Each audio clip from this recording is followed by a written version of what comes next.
Ark City Confidential, Chapter 18. I was alone, and I knew it. It was the same as when I went to war until I met at least one good friend. The same as when I came home not knowing if I would be accepted or if I fit in. Those times it just took a while for everything to work out.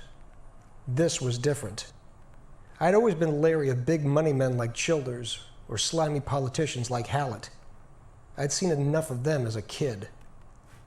But not knowing about Chief Taylor, not feeling like he'd be able to bail me out of a jam, was something that tightened up my insides. He was the one who guided me along all these years, in essence, teaching me how to be a policeman and what it meant to serve others. This sudden feeling of abandonment was overwhelming. Maybe all these years I had become too comfortable in my skin, laying back and waiting for the other shoe to fall, not intending to do anything other than let enough time pass to make everything seem okay. When that happens, you don't know who you are anymore, and you don't rightly care. The problem was that I did care.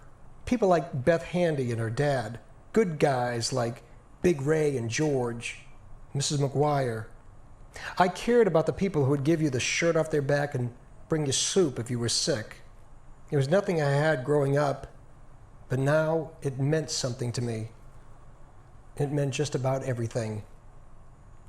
Caring that much made me dangerous to those who didn't. I hung around the packing plant for a few days, never seeing Jack Hale or his car. On a hunch, considering my meeting with Martin Childers and the fact that I didn't trust him as far as I could toss a stone, I ambled by Canotex. I saw Hale's car, but I was never able to catch him coming or going.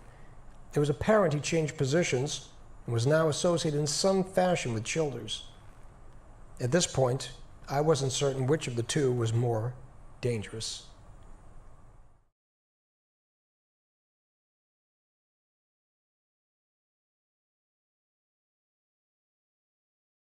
Secrets of the Righteous, Chapter 5. When I got back to the station, Chief Richardson was standing outside his office looking like he had got stood up on a date. He was waiting for me. I got a funny feeling, like a big stone in the pit of my stomach. I was getting frustrated, but the chief was fit to be tied. He closed the office door and drew the blinds. His tone was forceful, like a locomotive rumbling through a station, but it was controlled. I need to know where you're at with this, Witherspoon. I've got nothing, sir. Best I can figure is something in these men's pasts. Bottomley's wife and kids left him 12 years ago. It coincides with the approximate time Thomas Sutton left town. Apparently both these men had their secrets. Is it revenge? Looks more like justice. I knew as soon as I spoke it was the wrong word to use. It was the thing that struck me the most about these two horrific deaths, especially after hearing stories about these victims. Our Kansas City, Kansas had not experienced this kind of brutality, at least since I became a cop.